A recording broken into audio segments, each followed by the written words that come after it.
आप देख रहे हैं एबी स्टार न्यूज। मैं हूं आपके साथ सपना वर्मा। वक्त हो चला है अपना उत्तर प्रदेश का बुलेटिन की शुरुआत मथुरा की खबर के साथ। मथुरा में राष्ट्रपति रामनाथ कोविंद का दौरा लगा। इस दौरान सीएम योगी ने उनका भव्य स्वागत किया।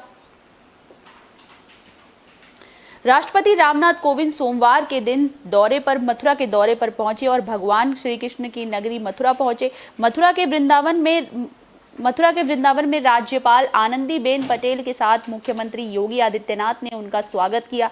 इसके बाद राष्ट्रपति ने बांके बिहारी मंदिर में दर्शन किए। यहां पर पूजा अर्चना में उनके साथ पत्नी और पुत्री भी थी। बिहारी मंदिर में शीश नवाने के बाद महामहिम कृष्णा कुटीर के लिए रवाना हो गए। मथुरा दौरे पर राष्ट्रपति रामनाथ कोविंद का हेलीकॉप्टर अपने तय समय पर वृंदावन पहुंचा। कृष्णा कुटीर महिला आश्रय सदन के समीप बने हेलीपैड पर राष्ट्रपति की सुरक्षा में साथ आए वायुसेना के पहले हेलीकॉप्टर ने लैंडिंग की। दूसरे हेलीकॉप्टर में राष्ट्रपति रामनाथ कोविंद मौजूद थे। तीसरे हेलीकॉप्टर में भी सुरक्षा दस्ता राष्ट्रपति के हेलीकॉप्टर के साथ हेलीपैड पर उतरा। राष्ट्रपति रामनाथ कोविंद के वृंदावन पहुंचने पर राज्यपाल आनंदीबेन पटेल और मुख्यमंत्री योगी आदित्यनाथ ने पुष्प प्रदान कर उनका स्वागत किया। इसके बाद राष्ट्रपति, राज्यपाल और मुख्यमंत्री का काफिला ठाकुर बांके बिहारी मंदिर के लिए निकल गया। करीब 7 किलोमीटर लंबे रूट को राष्ट्रपति के स्वागत के लिए सजाया गया। चप्पे चप्पे पर पुलिस फोर्स की तैनाती के बीच गुजरे राष्ट्रपति के काफिले के बीच कोई न आए, इसके लिए सारे रास्ते पहले से बंद किए गए। राष्ट्रपति के स्वागत के लिए मंदिर को सजाया गया।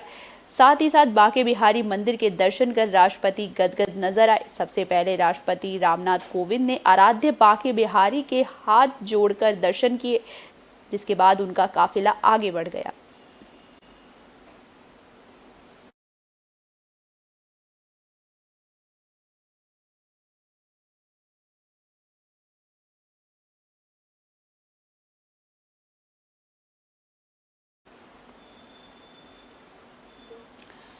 बागपत में भारतीय किसान यूनियन के प्रवक्ता नरेश टिकैत ने बीजेपी पर हमला किया है। बीजेपी पर निशाना साधते हुए उन्हें नक्सलवाद का बढ़ावा देने के लिए उत्तरदायी ठहराया है।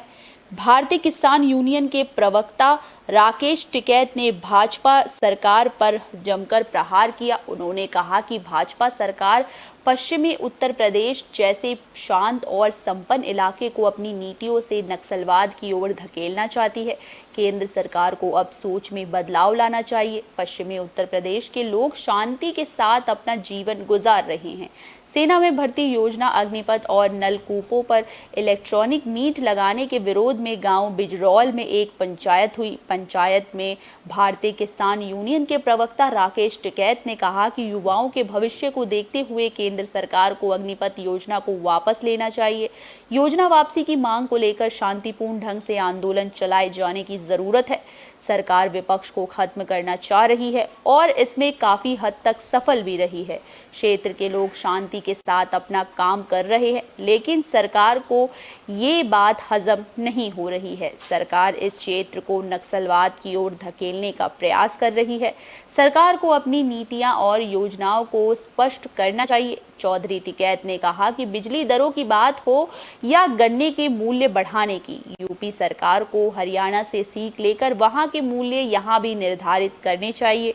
यूपी के किसानों को निःशुल्क बिजली नहीं चाहिए। उन्होंने कहा कि हम कोई आतंकी संगठन नहीं चला रहे, जो सरकार हमसे बात करने को तैयार नहीं है। उन्होंने युवाओं से खेती करने, झगड़े छोड़कर भाईचारा बढ़ाने, रोजगार पर ध्यान देने, बुजुर्गों का सम्मान करने की भी अपील की।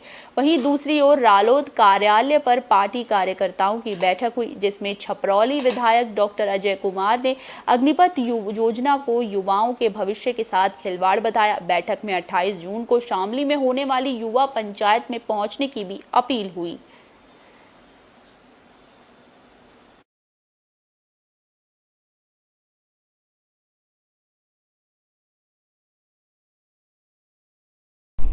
चौधरी साहब, आज ये पंचायत हुई है, क्या मुद्दा रहा है?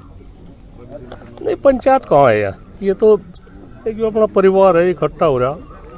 आज हम भी हरियाणा में जा रहे थे तो जो साहब का पता सता नहीं जा रहा, मैं कहा भाई चलो आज यहाँ को तो 10 आदमी तो इकट्ठे हो ही जा। पंचायत तो कई दिन पहले धरनी पड़े सारी वो है। अग्निपथ योजना को लेकर भी बात हुई है। हाँ, एक ये मुख्य मामला हो रहा है अब जो पूरी चर्चाओं में है, और सरकार ने इस तरह का एक बच्चों में एक बीज बो दिया जो बड़ा घातक है। आज हमारी यह युवा पीढ़ी बिल्कुल बर्बाद कगार पे सरकार ने पहुंचा दी।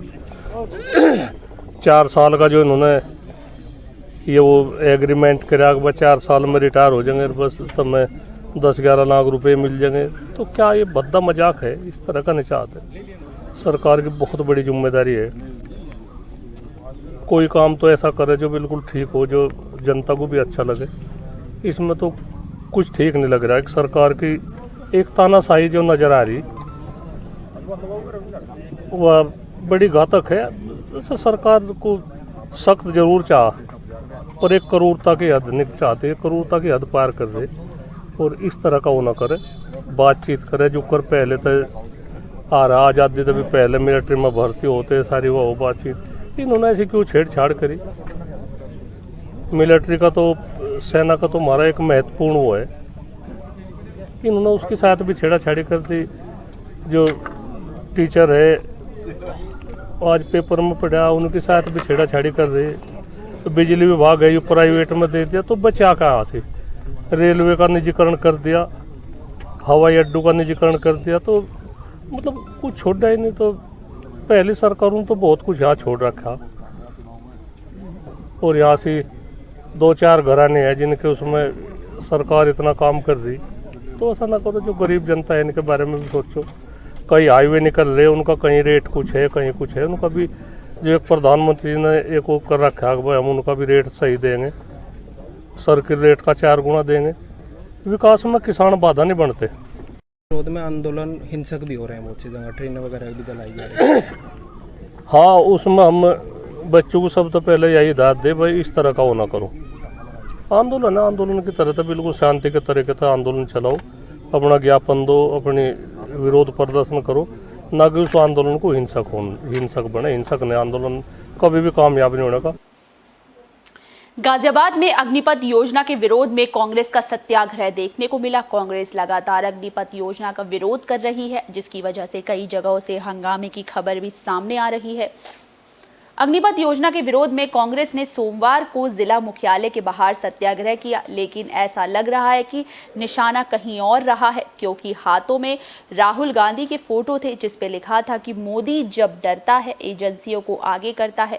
उसको लेकर कांग्रेसियों ने प्रदर्शन किया। कांग्रेस के नेताओं ने दावा किया कि इस सरकार को ये योजना वापस लेनी पड़ेगी, इससे आर्मी का मान सम्मान खतरे में पड़ जाएगा और अगर वापस नहीं लेते तो आंदोलन और बड़ा हो जाएगा।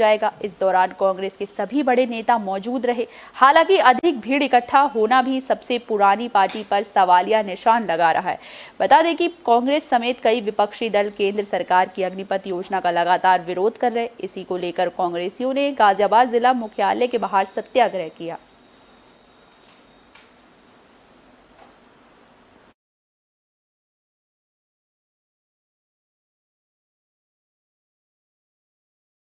नाम और पद जानना चाहेंगे आप लोग? मैं नरेंद्र राठी, मैं सदस्य अखिल भारतीय कांग्रेस कमेटी, सलाहकार हूँ राजब भट्ट जी और हरीश रावत जी। अगर अग्निपथ योजना की वापसी नहीं होती है, संशोधन नहीं होता है, तो क्या अगला कदम होगा आप लोगों का? हम आंदोलन करते रहेंगे, आंदोलन में, सड़कों पे, संसद में, अदालत में, और तो कोई रास्ता है नहीं। लेकिन हम युवाओं के साथ, भविष्य के साथ खिलवाड़ नहीं होने देंगे। ये भविष्य का जो युवाओं का भविष्य अंधकार में चला जाएगा। तो हम जो है, हम कोई राजनीतिक लाभ के लिए ये नहीं कर रहे हैं, ना कोई हम राजनीति कर रहे हैं, ना राजनीतिक लाभ के लिए काम कर रहे हैं। हम सिर्फ ये कर रहे हैं कि युवाओं का भविष्य अंधकार में ना जाए। लगातार अग्निपथ योजना के विरोध में एक प्रदर्शन देखने को मिल रहा है। इसी कड़ी में कानपुर में कांग्रेस का प्रदर्शन देखने को मिला। कांग्रेस लगातार जो है अग्निपथ योजना का विरोध कर रही है। केंद्र सरकार की अग्निपथ योजना के विरोध में अब कांग्रेस ने भी मोर्चा खोल दिया है। उत्तर प्रदेश नेशनल कांग्रेस पार्टी के निर्देश पर कानपुर कांग्रेस कमेटी उत्तर प्रदेश की ओर से अग्निपथ योजना के विरोध में विधानसभा स्तरीय सत्याग्रह शुरू किया गया। आर्यनगर विधानसभा के अंतर्गत आने वाले बड़े चौराहे पर कांग्रेसियों ने अग्निपथ योजना के विरोध में सत्याग्रह शुरू कर दिया। इस दौरान तख्ती बैनर लेकर कांग्रेसियों ने जमकर नारेबाजी करते हुए अपना विरोध दर्ज किया। कांग्रेस पार्टी के नगर अध्यक्ष नौशाद आलम मंसूरी का कहना था कि सत्य के आग्रह के लिए इसका आयोजन किया गया है। इसका अग्निपथ योजना बनाकर नौजवानों के भविष्य के साथ खिलवाड़ कर रही है। इसीलिए केंद्र सरकार से मांग कर रहे हैं कि वो जनता और नौजवानों की आवाज को सुने और गलत रास्ते को त्याग कर सत्य के रास्ते पर चले।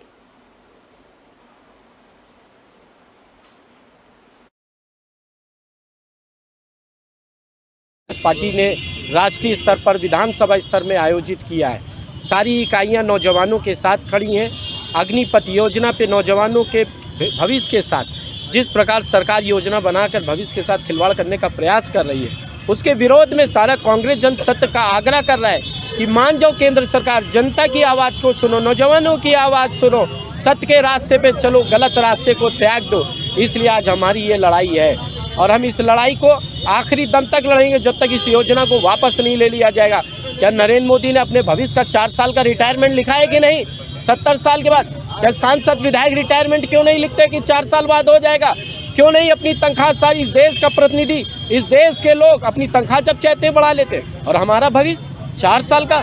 और इस केंद्र सरकार का मंत्री ये कहे कि हम अपने पार्टी कार्यालय में चौकीदार की नौकरी दे देंगे, ये युवाओं का अपमान है। इस देश की युवाओं से अपील है कि अपने हक की लड़ाई लड़िए और लोकतंत्र को जिंदा रखिए। आज इस लोकतंत्र पे पुलिस का पहरा लगाया जा रहा है लोकतंत्र को खत्म करने के लिए। गाजियाबाद में मसूरी टेक्सटाइल में अचानक आग लग गई, जिसके बाद कड़ी मशक्कत के बाद आग पर काबू पाया गया। इस दौरान अफरा तफरी मच गई।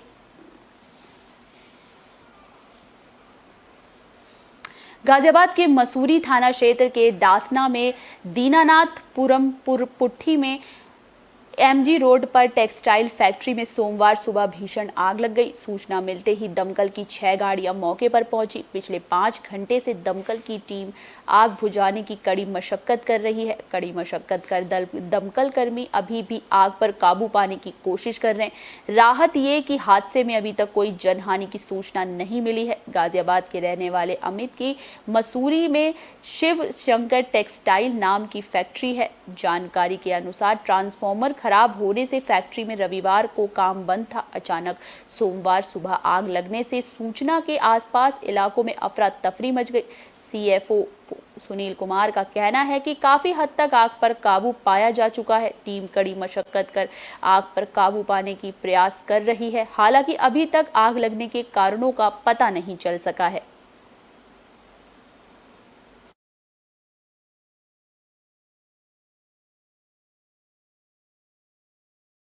मसूरी थाना क्षेत्र में शिवशंकर टेक्सटाइल फैक्ट्री है, उसका गोदाम है। उसमें लगभग 4 बजे सुबह आग लगने की सूचना मिली।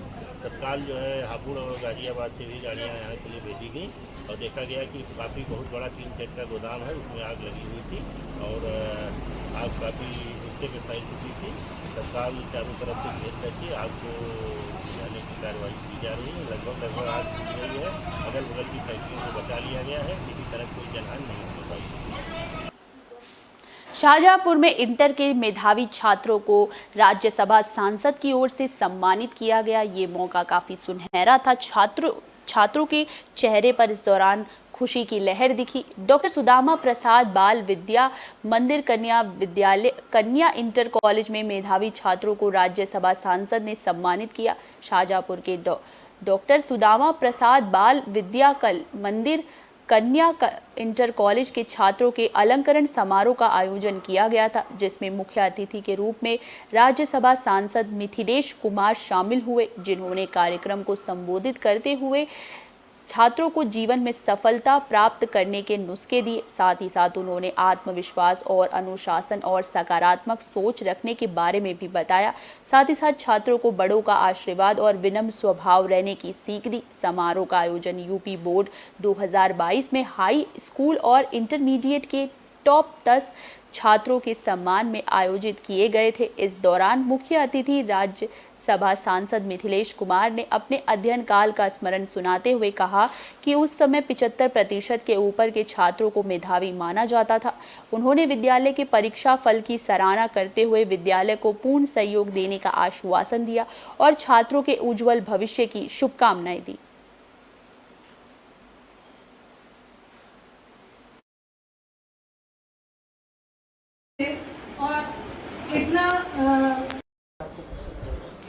आज हमारे स्कूल ने एक आयोजन किया है जिसमें जो हाई स्कूल और इंटर में टॉप 10 बच्चे आए थे उन्हें सम्मानित के लिए बुलाया गया है। और साथ ही वो मन की बात भी, नरेंद्र मोदी की मन की बात भी हम लोग को प्रसारण दिखाया गया है। आज बहुत खुशी का दिन है हम सबके लिए, हम सबको बहुत अच्छे नंबर आए तो इसलिए हमारे स्कूल वालों ने हम लोग को सम्मानित किया गया है। साइमा। फर्रुखाबाद में एक युवक की गला रेतकर हत्या कर दी गई, जिसके बाद आसपास के इलाकों में अफरा तफरी मच गई।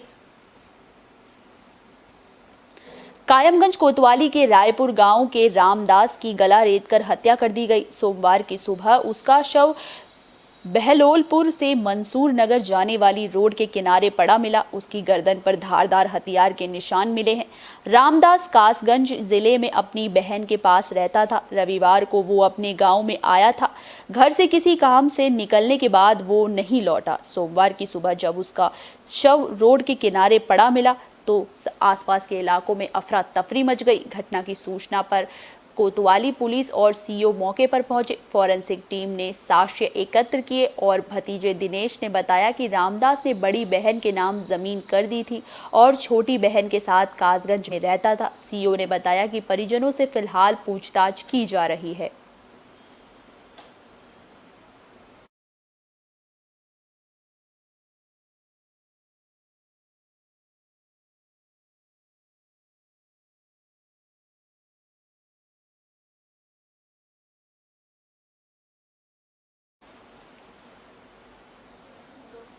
करनौज से फूड पॉइजनिंग का मामला सामने आया, जिसकी चपेट में परिवार के 8 लोग आ गए हैं। एक पूरा परिवार जो है वो फूड पॉइजनिंग की वजह से बीमार पड़ गया है। यूपी के करनौज जिले में सोमवार को एक परिवार के 8 लोग फूड पॉइजनिंग का शिकार हो गए, जिसमें 2 सगी बहनों की मौत से हड़कंप मचा हुआ है। फूड पॉइजनिंग के शिकार हुए 6 अन्य लोगों को इलाज के लिए जिला अस्पताल में भर्ती कराया गया है। इसमें से एक महिला की हालत काफी गंभीर है। उसे फर्रुखाबाद हायर सेंटर रेफर कर दिया गया है। मामला सामने आने के बाद जिलाधिकारी ने एसडीएम और सीओ से जांच सौंपने की बात कही है। मामला तालाग्राम थाना क्षेत्र के गांधीनगर मोहल्ले का बताया जा रहा है, जहां पर सोमवार दोपहर परिवार के 8 लोग खेत में काम करने गए थे। काम रोककर पूड़ी सब्जी बनाकर खाना खाने बैठे। खाना खाने के बाद कुछ देर बाद सभी को चक्कर, पेट में दर्द और उल्टी की शिकायत हुई। जब कोई कुछ नहीं समझ पाया तो 13 साल की रिया और 7 साल की रितिका की मौके पर ही मौत हो गई। आसपास काम कर रहे किसानों ने सभी को जिला अस्पताल पहुंचाया। बेटियों की मौत हो जाने से परिवार में फिलहाल कोहराम मचा हुआ है।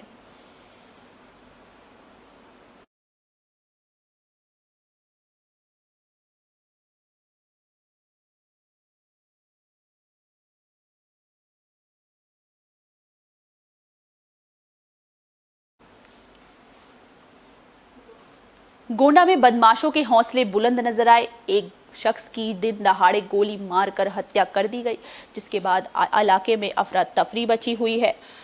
छपिया के तांबेपुर की प्रधान इसरावती के बेटे दुर्गेश कुमार उर्फ भोलू सिंह की रविवार की दोपहर चुनावी रंजिश में गोली मारकर हत्या कर दी गई। मृतक के स्वजन आरोपित के घर पर बुलडोजर चलाने की मांग को लेकर हंगामा कर रहे हैं। मौके पर वरिष्ठ पुलिस अधिकारी समेत कई थानों की पुलिस तैनात है। तांबेपुर गांव निवासी राहुल सिंह ने बताया कि रविवार को गांव के बाहर स्थित मंदिर के पुजारी परशुराम दास की पुण्यतिथि है।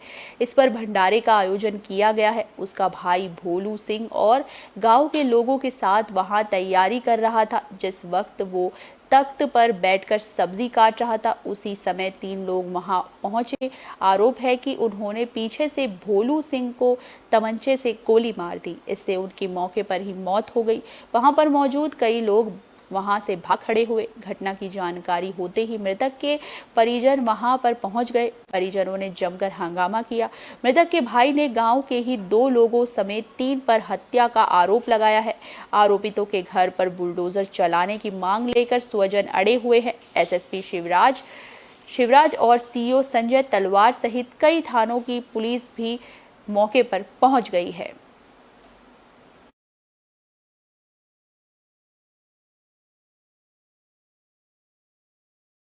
भाई साहब, ये घटना कब घटित हुई है? ये 32 दिन। अच्छा, कब इस पे किसी को आपको शक है? शक यही है कि प्रधानी भोलू सिंह खड़े थे तो बलजीत वर्मा हार गए, विधायक की गाड़ी टूटी, विधायक जी बिल्की वर्मा को गुंडा बना के। यहाँ पे आज कार्यक्रम था, बाबा मर गए थे, उनके कार्यक्रम में भंडारा था, वो आए भैया करके पीछे गोली मार कर चले गए। वो आज गुंडा भोलू सिंह प्रशासन भी बोल रही थी, आज गोली मार करके विधायक मरवाया है। विधायक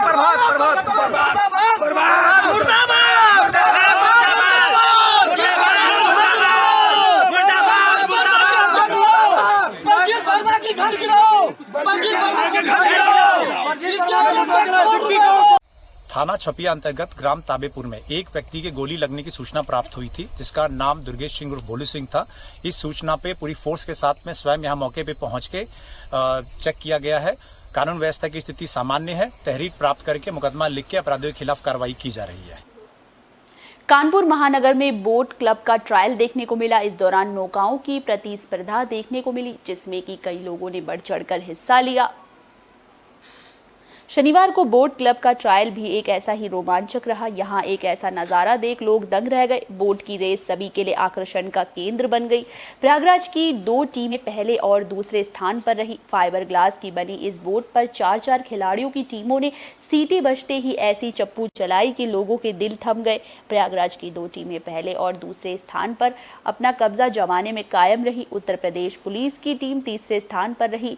विहंगम दृश्य के बीच विभिन्न प्रकार की नौकाओं का शानदार प्रदर्शन देखने को मिला। बोट क्लब के ट्रायल का शुभारंभ गंगा पूजन के साथ हुआ। मुख्य अतिथि के तौर पर विधानसभा अध्यक्ष सतीश महाना ने गंगा का दुग्धाभिषेक किया। सांसद सत्यदेव पचौरी, देवेंद्र सिंह भोले और महापौर प्रमीला पांडे भी मौजूद रहीं।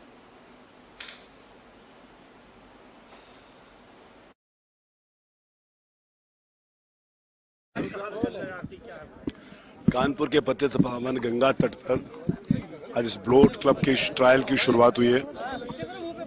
कानपुर महानगर के विकास में मां गंगा की कृपा, मां गंगा की दया और मां गंगा का अस्तित्व के कारण ही हम सब लोगों का जीवन है। गंगा जी स्वच्छ रहें, अविरल रहें, निर्मल रहें। गंगा के प्रति जो आदर और सम्मान मां के स्वरूप में उभरता है, आज उसका एक सुंदर स्वरूप यहाँ पर बोट क्लब के माध्यम से देखने को मिला। देश में बहुत सारे बोट क्लब हैं, लेकिन सरकार का प्रयास है, जिला प्रशासन का प्रयास है कि ये बोट क्लब देश में एक उत्कृष्ट बोट क्लबों में सम्मिलित हो। यहाँ की दिव्यता, यहाँ की सुंदरता, यहाँ का विहंगम दृश्य देखकर बहुत प्रसन्नता हुई। यहाँ पर लवकुश जी की प्रतिमा भी लगाई, क्योंकि लवकुश गंगा बैराज के नाम से ये नामकरण इसका बैराज का हुआ था। यहाँ पर कानपुर का सबसे ऊंचा राष्ट्रीय ध्वज भी लगे, ऐसे मैंने आज यहाँ पर घोषणा करी है। कानपुर नगर निगम, विकास प्राधिकरण, जिला प्रशासन के द्वारा संयुक्त रूप से जो प्रयास करके इसको सुंदर बनाया गया, उसके लिए साधुवाद देता हूँ। कानपुर महानगर के महापौर, हमारे माननीय सांसदगण, विधायकगणों के द्वारा सबका सहयोग, स्नेह और साथ इसको डेवलप करने के लिए है। कानपुर महानगर की सुंदरता में एक नया चार चांद लगा है। मैं कानपुर वासियों को बहुत बहुत शुभकामनाएं और बधाई देता हूँ। बदायूं में अराजक तत्वों ने सांप्रदायिक माहौल को बिगाड़ने की कोशिश की। शिवलिंग के साथ भी तोड़फोड़ की गई। शिवलिंग को क्षतिग्रस्त पहुंचाया गया।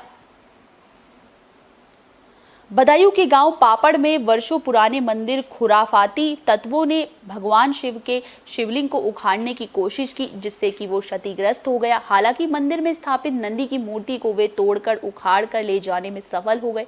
रविवार सुबह ग्रामीणों को जैसे ही इसकी जानकारी हुई, उनमें आक्रोश देखने को मिला। ग्रामीणों ने संयुक्त रूप से तहरीर देकर दोषी के खिलाफ कार्रवाई की मांग की है। मूर्ति तोड़े जाने से गांव में तनाव की स्थिति फिलहाल बनी हुई है। दातागंज के गांव पापड़ में होली चौक के निकट भगवान शिव का वर्षों पुराना मंदिर है। यहां लगे पत्थर के मुताबिक मंदिर के जीर्णोद्वार साल 1973 में हुआ था। मंदिर बीच गांव में यहां कोई पुजारी नहीं रहता। आसपास के लोग मंदिर की देखरेख करते हैं। रात में किसी खुराफाती तत्व ने मंदिर में घुसकर ईंट से नंदी की प्रतिमा को तोड़ा और वहां स्थापित शिवलिंग को निकालने की कोशिश की। शिवलिंग को उखाड़ नहीं पाए, लेकिन खुराफातियों ने उसे खंडित कर दिया। सुबह 7 बजे राजू गुप्ता मंदिर में पूजा अर्चना करने पहुंचे। अंदर घुसे तो नंदी की प्रतिमा गायब मिली। शिवलिंग जगह जगह से चटका हुआ पाया गया। मंदिर की मूर्ति तोड़े जाने की सूचना गांव में जैसे ही फैली, सैकड़ों ग्रामीण इकट्ठा हो गए। मामले की सूचना पुलिस को दी गई। पुलिस ने मौके पर जाकर जानकारी ली, लेकिन प्रतिमा तोड़ने वाले का पता नहीं चल सका।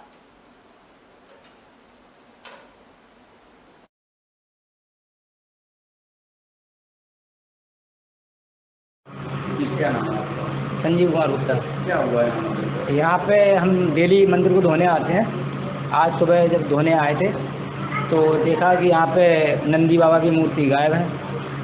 तो यहाँ पे तनाव की स्थिति भी बन सकती थी, इसलिए हमने सबसे पहले 112 को अवगत कराया। उसके बाद मुआयने के लिए दरोगाजी आए तो उनको तहरीर जाँच के लिए दे दी गई है। और ये बहुत प्राचीन मंदिर है। 1973 में मरम्मत का कार्य हुआ था इसमें कीर्तन मंडल द्वारा। उसके बाद अभी पूरे गांव वालों ने मिल करके इसको अब सुदृढ़ कराया, जीर्णोद्धार कराया इसका। देखा जा सकता है यहाँ पर मंदिर में तोड़ फोड़ भी की गई है। हाँ, यहाँ पे नंदी बाबा की मूर्ति को ईंट से तोड़ा गया है और वहाँ पे एक पाउच पाया है। पाउच अभी भी पड़ा हुआ है तंबाकू का, और वहीं पर थूका गया है। और शिवलिंग जो है उसको नीचे से उखाड़ने की कोशिश की गई है, जो कि चटकी हुई है, साफ दिखाई दे रहा है। दुर्गेंद्र कुमार मिश्रा। देखा जा रहा है यहाँ पे मूर्तियों को तोड़ा गया है जी। मामला अब ये जो है क्या बताया जा सकता है, किस माध्यम से उखाड़ी गई है? मूर्ति तो उखड़ी है जी, मूर्ति गायब हुई है और शिवलिंग की मूर्ति भी जो है उखाड़ने की कोशिश की गई है। तो कैसे पता आप लोगों को चला जवाब? यहाँ की कैसे जानकारी हुई आपको? यहाँ सुबह के लिए जो है भक्त लोग आते हैं धुलाई उलाई करने के लिए, झाड़ू पहुँचा के लिए, तब जानकारी मिली कि मूर्ति यहाँ से गायब है। तभी मोहल्ले में जानकारी हुई, यहाँ पर पब्लिक इकट्ठी हुई, तब सूचना दी गई।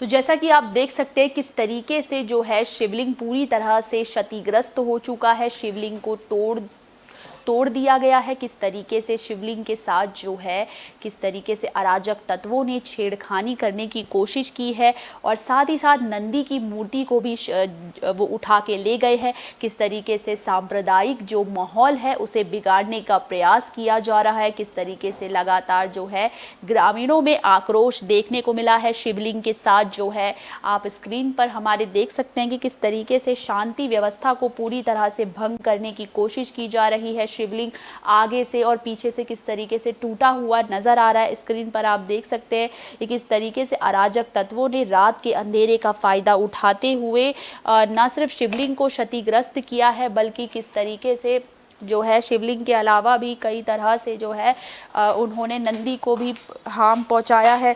धर्म को आहत करने की पूरी साजिश है ये। किस तरीके से धर्म को, हिंदू धर्म पर प्रहार है, हिंदू धर्म को आहत करने की कोशिश की गई है, और किस तरीके से जो शांति व्यवस्था है उसे ख़त्म करने का प्रयास किया गया है। हाँ, तो इस तरीके से जैसे ये वारदात, जैसे इस रात के अंधेरे में जिस तरह की घटना को अंजाम दिया गया, वो कई तरह के सवाल छोड़ देता है जहन में कि धर्म के मामले में कि धार्मिक सौहार्द को, शांति को भंग करने का इन खुराफाती तत्वों की जो रहती है कोशिशें रहती है कि किस तरीके से जो है सांप्रदायिक तनाव पैदा किया जा सके। इसके बाद से लगातार जो गांव में हैं वहां के लोग काफ़ी आक्रोशित है। मंदिर काफ़ी सदियों पुराना मंदिर है, साल 1973 से बना हुआ ये मंदिर है, काफ़ी प्राचीन मंदिर है। धार्मिक भावनाओं को ठेस पहुंचाने का ये पूरा काम किया गया है। किस तरीके से लगातार जो है धार्मिक भावनाओं को ठेस पहुंचाई गई है, इसके ज़रिए ये पूरी तरह से निंदनीय है। किस तरीके से शर्मनाक वाक्य है ये, पूरी तरह से किसी भी तरह से इसे सही नहीं ठहराया जा सकता। किस तरीके से निंदनीय और शर्मनाक है।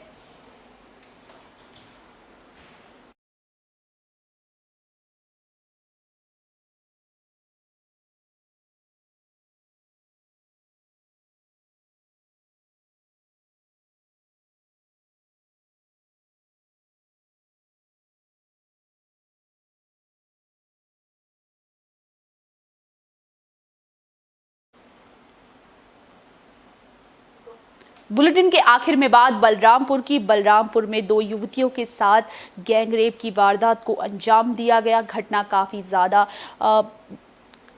घटना से इलाके में अफरा तफरी मची है। बलरामपुर के हरैया थाना क्षेत्र में पड़ोसी देश नेपाल में साप्ताहिक बाजार में सामान लेने आई नेपाली किशोरियों के साथ सामूहिक दुष्कर्म की वारदात को अंजाम दिया गया। बताया जा रहा है कि 4 नेपाली किशोरियों के साथ आई थी। इसमें से 4 आरोपियों ने छेड़खानी की, फिर जंगल में 2 युवतियों के साथ सामूहिक दुष्कर्म किया। ये वारदात रविवार की दोपहर को हुई थी। किशोरियों और उनके परिजन नेपाल और भारत के बीच चक्कर काटते रहे। आखिरकार नेपाल पुलिस के हस्तक्षेप के बाद बलरामपुर पुलिस ने 4 आरोपियों के खिलाफ केस दर्ज किया और उन्हें गिरफ्तार कर लिया है।